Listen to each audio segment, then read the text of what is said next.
The Prophecy of Dragons by Christina Hart. Introduction. In the realm of Arden, where magic and prophecy shape the destinies of mortals and dragons alike, a young woman named Isabella embarks on a journey that will change the course of history. The ancient prophecy of dragons, passed down through generations, foretells a time when the balance of power between these two races will be challenged, and their very existence will hang in the balance.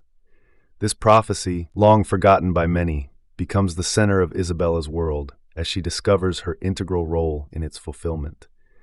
As Isabella ventures deeper into this mythical realm, she uncovers the true extent of the prophecy's reach. It speaks of a time when a champion will rise, bearing the mark of the dragon, who will challenge the tyrannical rule that threatens the harmony between humans and dragons.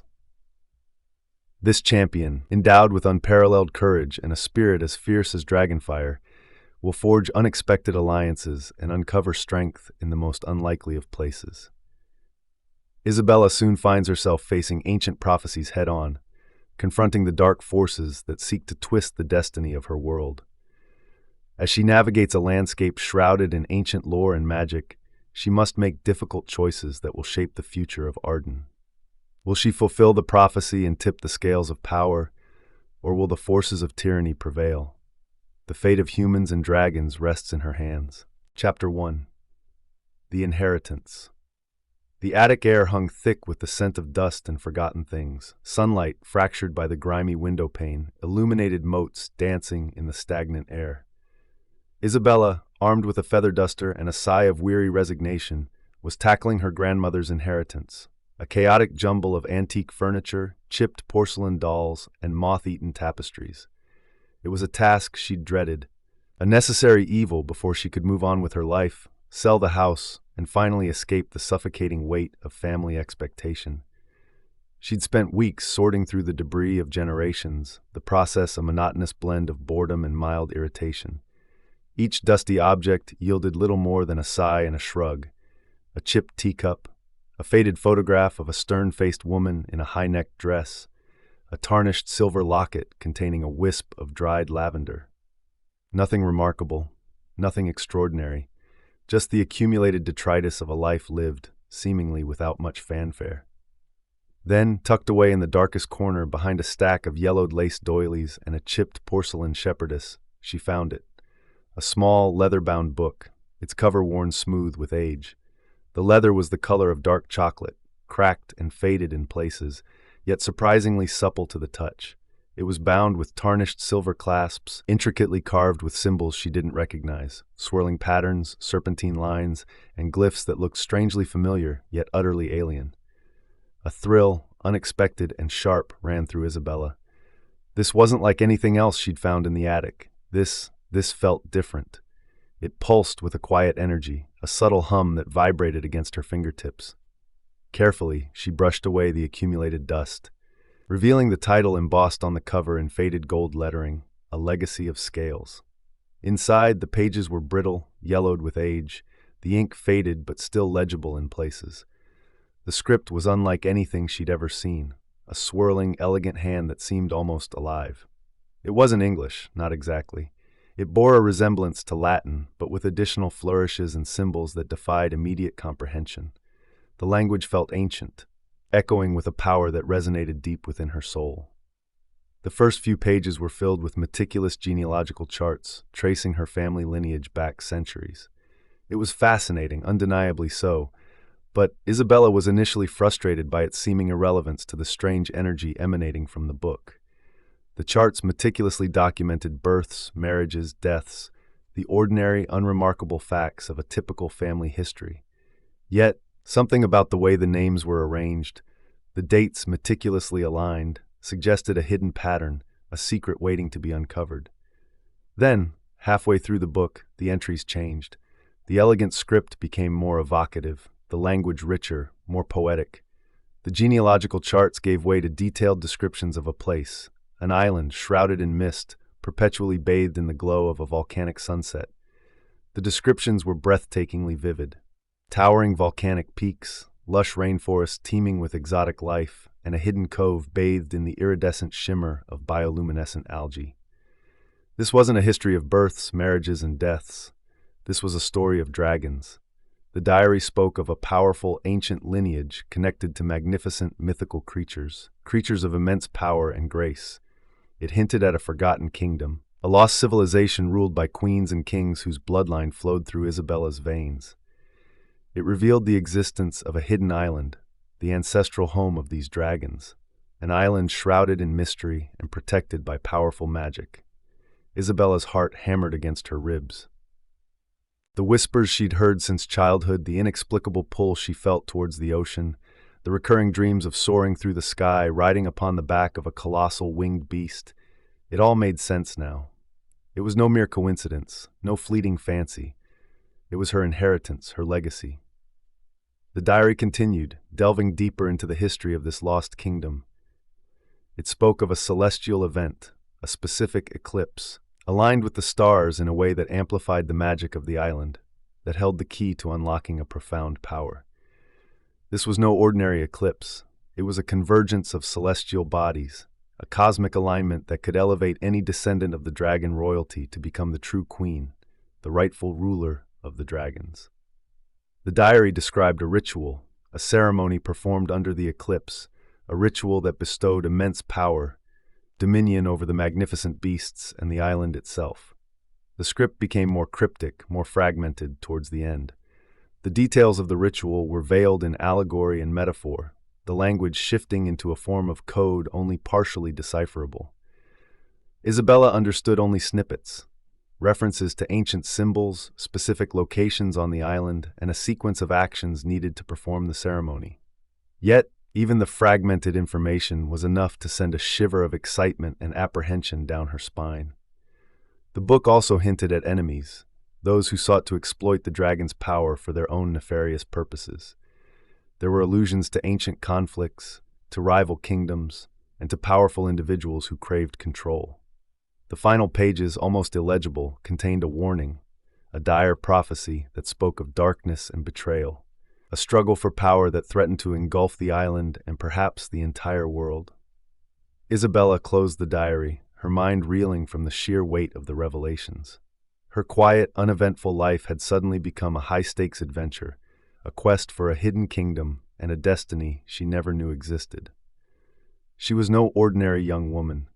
She was a descendant of dragon royalty, the potential heir to a power so immense it threatened to redefine the very fabric of reality. The future, once so predictable and mundane, was now a canvas of untold possibilities, a future painted in the vibrant hues of magic, mystery, and the fiery breath of dragons. The dusty attic, once a symbol of a stagnant past, now felt alive with potential. The scent of dust was replaced by the intoxicating aroma of adventure, a heady mix of fear and exhilaration. Isabella knew, with absolute certainty, that her life would never be the same. The diary was not just a book, it was a key, unlocking a door to a world beyond imagination, a world where she was destined to play a crucial role. The journey to the lost island, to her forgotten heritage, had begun, and she would be ready. The brittle pages crackled softly under Isabella's fingertips as she turned them, each rustle a whisper from the past. The island, described in such vivid detail, felt almost tangible.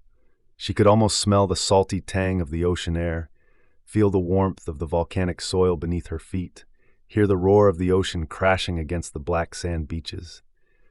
The diary's author, her ancestor, wrote with a passion that transcended the centuries, a fervent love for this lost land that resonated deeply within Isabella. The descriptions weren't mere words. They were portals, transporting her to a place she had never seen, yet felt intimately connected to. Illustrations, crude yet evocative, punctuated the text. These weren't simple sketches, they possessed a strange, almost ethereal quality, radiating a faint, internal light that seemed to shift and shimmer as Isabella gazed at them. One depicted a colossal dragon, its scales shimmering like 1,000 emeralds, its wings spanning the width of a mountain. Another showed a magnificent castle, carved from volcanic rock, its towers piercing the clouds, a breathtaking testament to a lost civilization.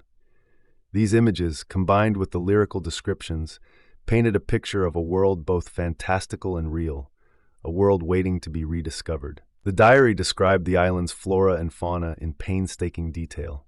Trees with leaves of polished obsidian, flowers that glowed with an inner light, birds with plumage like spun moonlight, all hinted at a place untouched by time, a paradise where magic and nature intertwined in a breathtaking dance.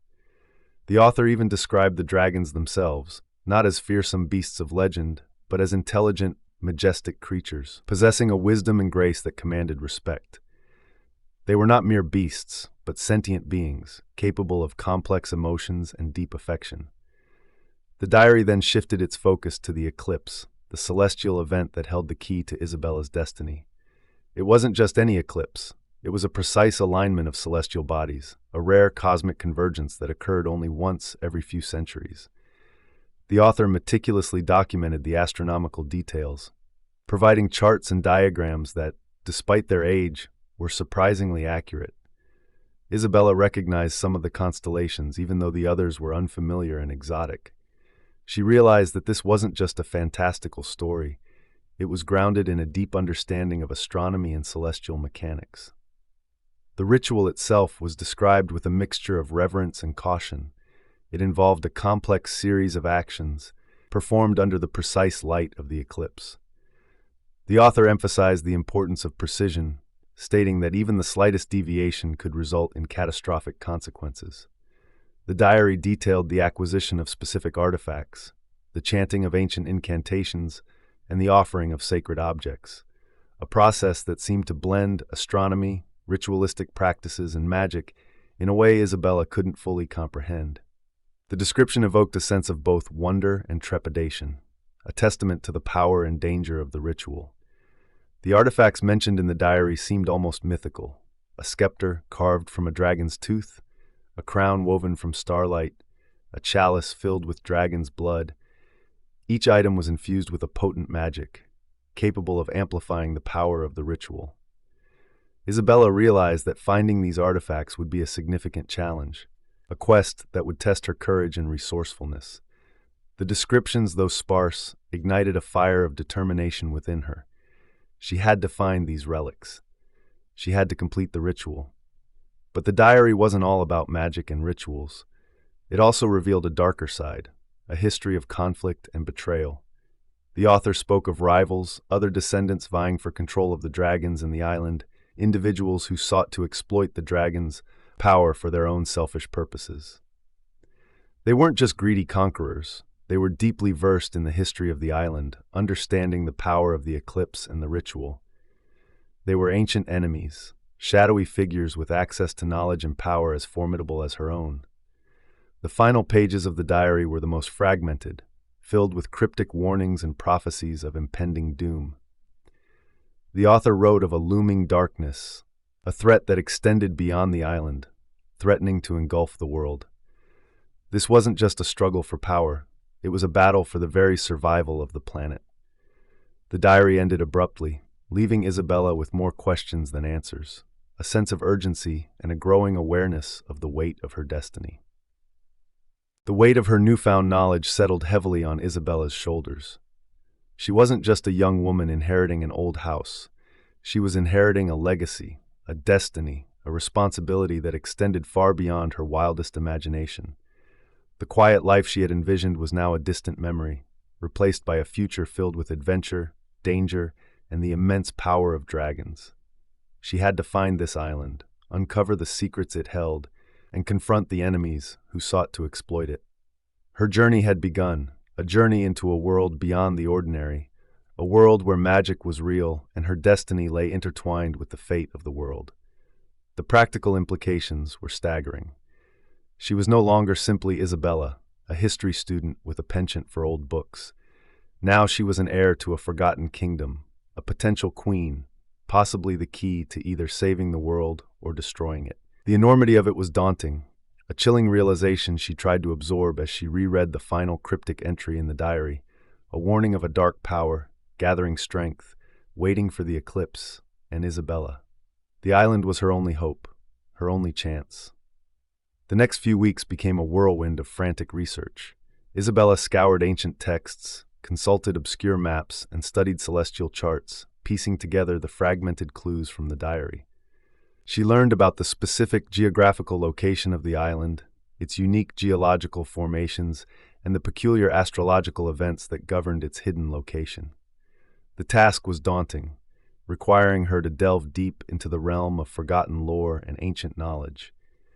Her initial skepticism gave way to an almost desperate determination.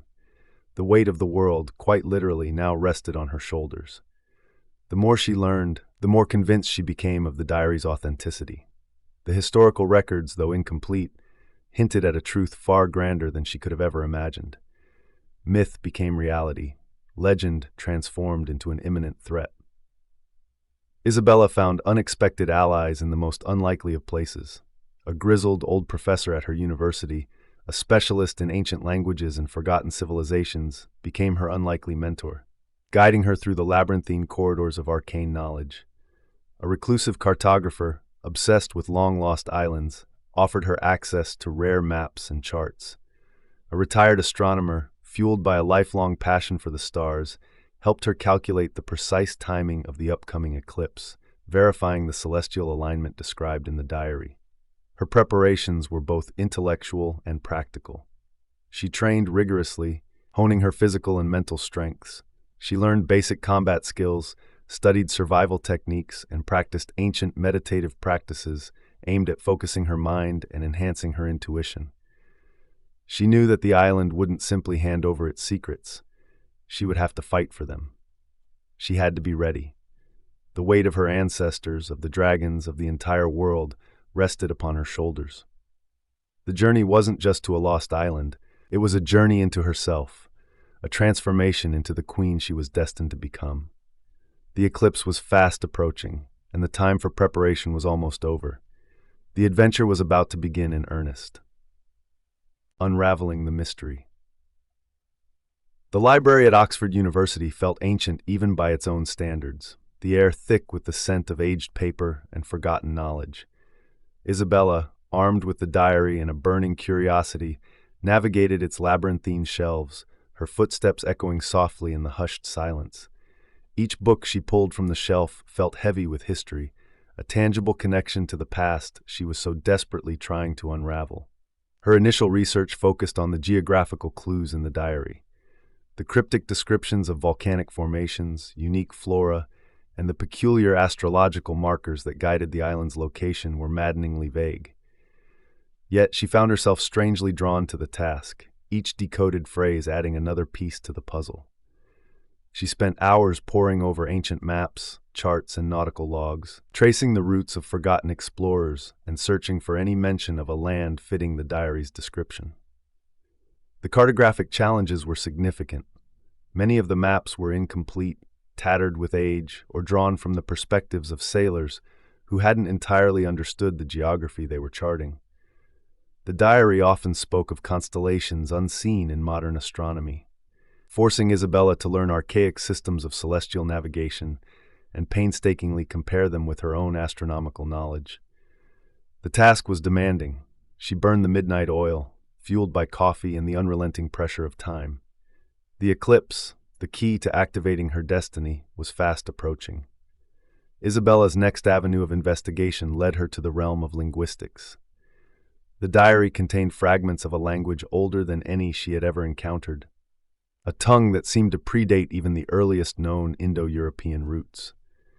She contacted Professor Alistair Finch, a renowned expert in ancient languages and forgotten civilizations at her university, a man whose knowledge of forgotten tongues was legendary among his peers. He was initially skeptical, viewing Isabella's claims as a fanciful flight of fancy, but the intensity of her conviction and the compelling evidence presented in the diary slowly changed his mind. Professor Finch, a man whose age was etched onto his face like a well-worn map, had spent decades studying languages lost to time. His expertise extended to deciphering ancient inscriptions and translating dialects long since vanished. He readily admitted that the diary's language was unlike anything he had encountered, a linguistic enigma that challenged his decades of knowledge. With his help, Isabella slowly began to understand the nuances of this ancient tongue, unraveling its mysteries one word, one phrase, one sentence at a time. Their work involved painstaking comparisons of symbols and structures, cross-referencing the diary's archaic grammar with surviving fragments from other ancient civilizations. They sought out connections, however tenuous, in order to build a coherent understanding of the language.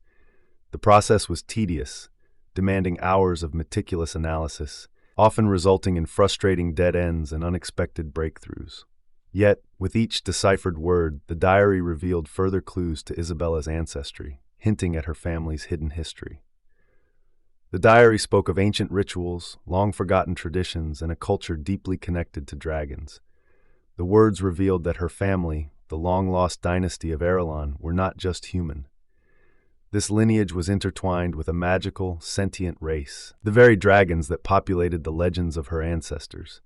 The ancient language echoed the diary's illustrations, enhancing the cryptic descriptions of the island's flora, fauna, and most significantly, the unique astronomical phenomena surrounding the eclipse. As the linguistic puzzle began to fall into place, Isabella delved into the historical archives, looking for records that might corroborate the diary's claims. She spent countless hours poring over dusty manuscripts and forgotten scrolls, piecing together fragments of a forgotten history. The task was challenging. Many historical records were incomplete, fragmented, or intentionally obscured to protect the secret that was now hers to bear. Isabella's historical research took her on a journey through libraries and archives across continents. From the dimly lit vaults of the Vatican Library to the sun-drenched repositories of Alexandria, each location offered a new glimpse into the lost history of the Arden dynasty. The fragmented records spoke of ancient kings and queens who ruled over a kingdom interwoven with magic and dragons. They described a society where dragons were not monstrous beasts of terror, but noble creatures of great intelligence and power, partners in a unique symbiotic relationship.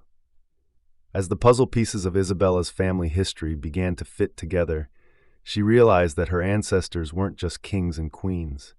They were the keepers of a secret that had been passed down through generations. The diary revealed that the island mentioned within its pages was more than just a hidden land. It was the cradle of the Arden dynasty, the original home of the dragons. It was a place where magic flowed freely, where dragons roamed freely, and where the celestial alignment of the upcoming eclipse held the key to a power that could change the world.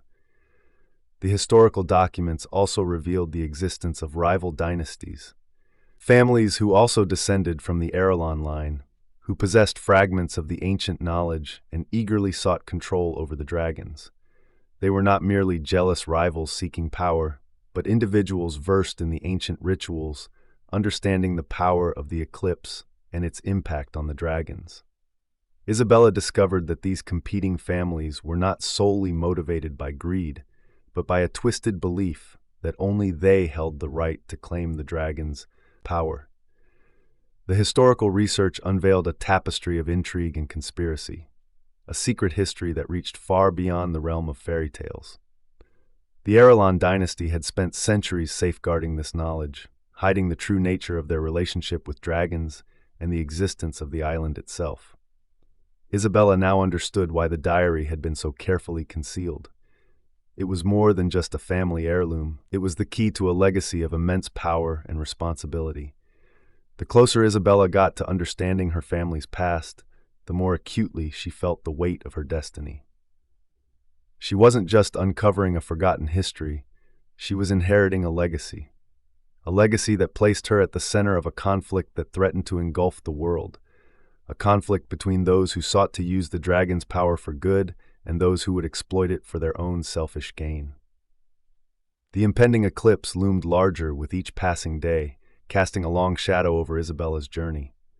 The island called to her, whispering promises and threats in equal measure, a land where magic was real and the fate of the world hung in the balance.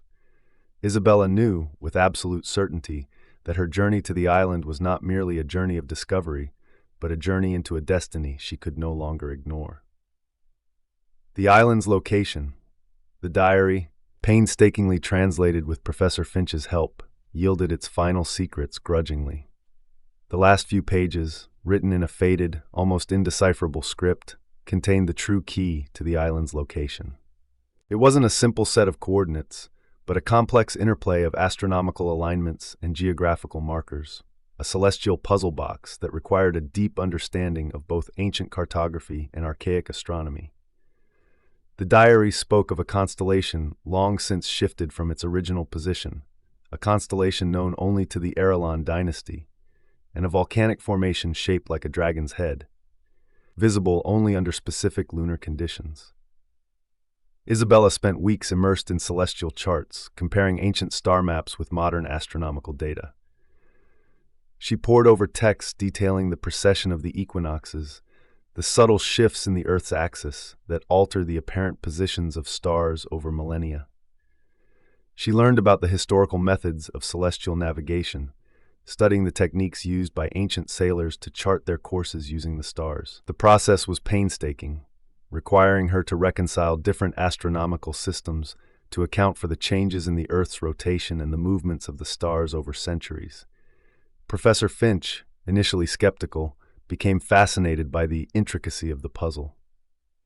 His expertise in ancient languages was complemented by a surprising knowledge of astronomy, a passion he had developed in his youth before devoting his life to linguistic research. Together, they spent countless hours poring over star charts, comparing ancient observations with modern data, searching for the constellation described in the diary. They finally located it, a faint cluster of stars near the southern celestial pole, barely visible to the naked eye and long since forgotten by modern astronomers. This constellation, the diary revealed, was not merely a navigational marker. It was a key element in a complex astrological ritual practiced by the Arden dynasty to maintain the island's hidden status. Only under the precise alignment of this constellation with certain volcanic formations could the island be located. The diary also described a unique geological formation, a volcanic ridge shaped like a dragon's head, which served as a visual marker. However, this volcanic feature was only visible under specific lunar conditions, when the moon's light illuminated it from a precise angle, casting an elongated shadow that resembled a dragon's body. Finding this formation proved to be a significant challenge. Isabella consulted geological surveys and satellite imagery, searching for volcanic formations that matched the description in the diary. The task was incredibly time-consuming, demanding hours of painstaking analysis and comparison. The search led her to a forgotten section of the Pacific Ocean, a region largely unexplored and uncharted, a vast expanse of water shrouded in mystery and legend. The region's remoteness, coupled with the unpredictable nature of the weather and ocean currents, had prevented extensive exploration and charting in modern times. The area was notorious for unpredictable weather patterns, making navigation treacherous even with the most advanced technology. Ancient seafarers, lacking the sophisticated tools of modern navigation, would have found this region a terrifying and treacherous journey. For Isabella, armed with the knowledge gleaned from the diary, this remoteness provided the perfect cover for the island's enduring secrecy. Isabella's research also revealed that the island's location was not solely dependent on the astronomical and geographical factors. The diary hinted at a deeper, magical component, suggesting that the island itself possessed an inherent ability to conceal itself, to disappear from view when unwanted.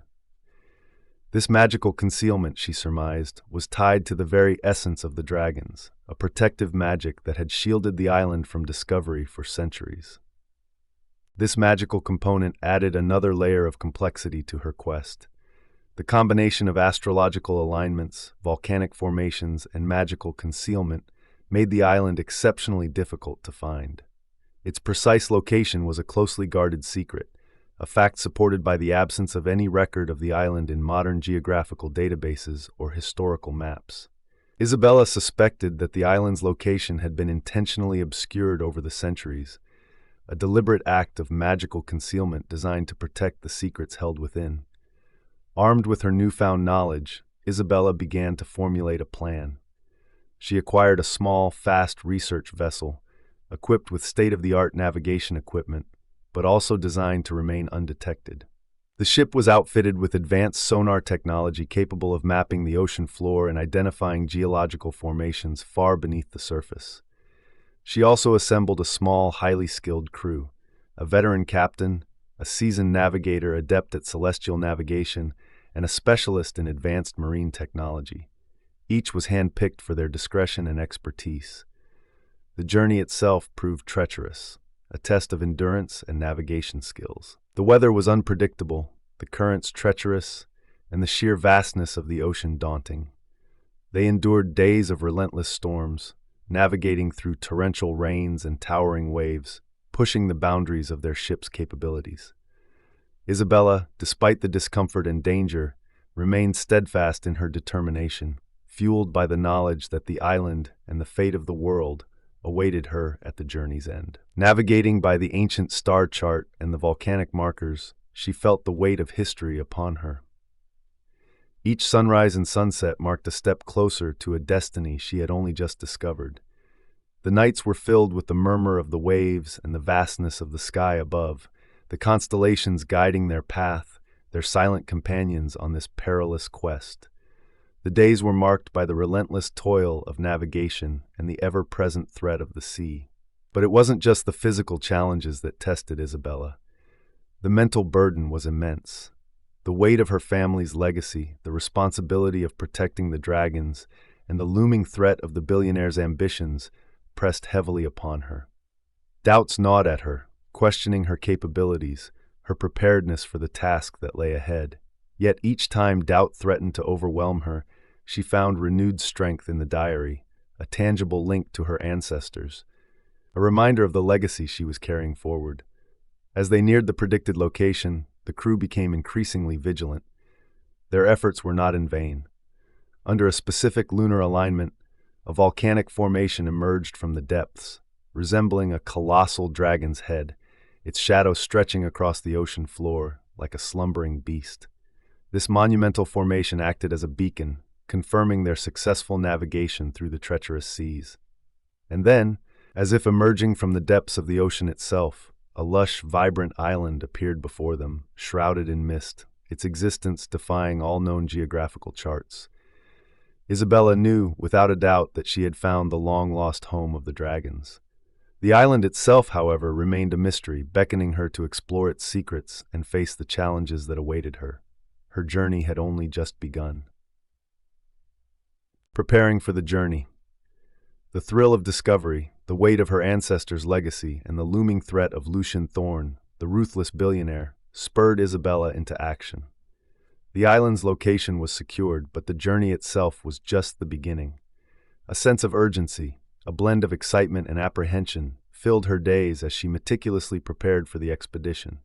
The task was monumental, requiring not only physical and mental fortitude, but also a deep understanding of ancient lore and a practical approach to survival in a potentially hostile environment. Her first priority was assembling the necessary supplies. She wasn't merely embarking on a sightseeing trip. This was a perilous journey into the unknown. The list was exhaustive, encompassing everything from high-tech navigational equipment and advanced communication systems to more rudimentary survival tools. Weeks were spent scouring specialized stores, consulting with experts in various fields, and meticulously compiling a comprehensive inventory.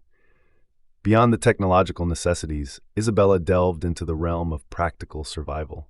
She enrolled in a rigorous wilderness survival course, honing her skills in navigation, first aid, and self-defense. The instructors, initially surprised by her determination and quick grasp of the techniques, found themselves impressed by her unwavering focus and resilience.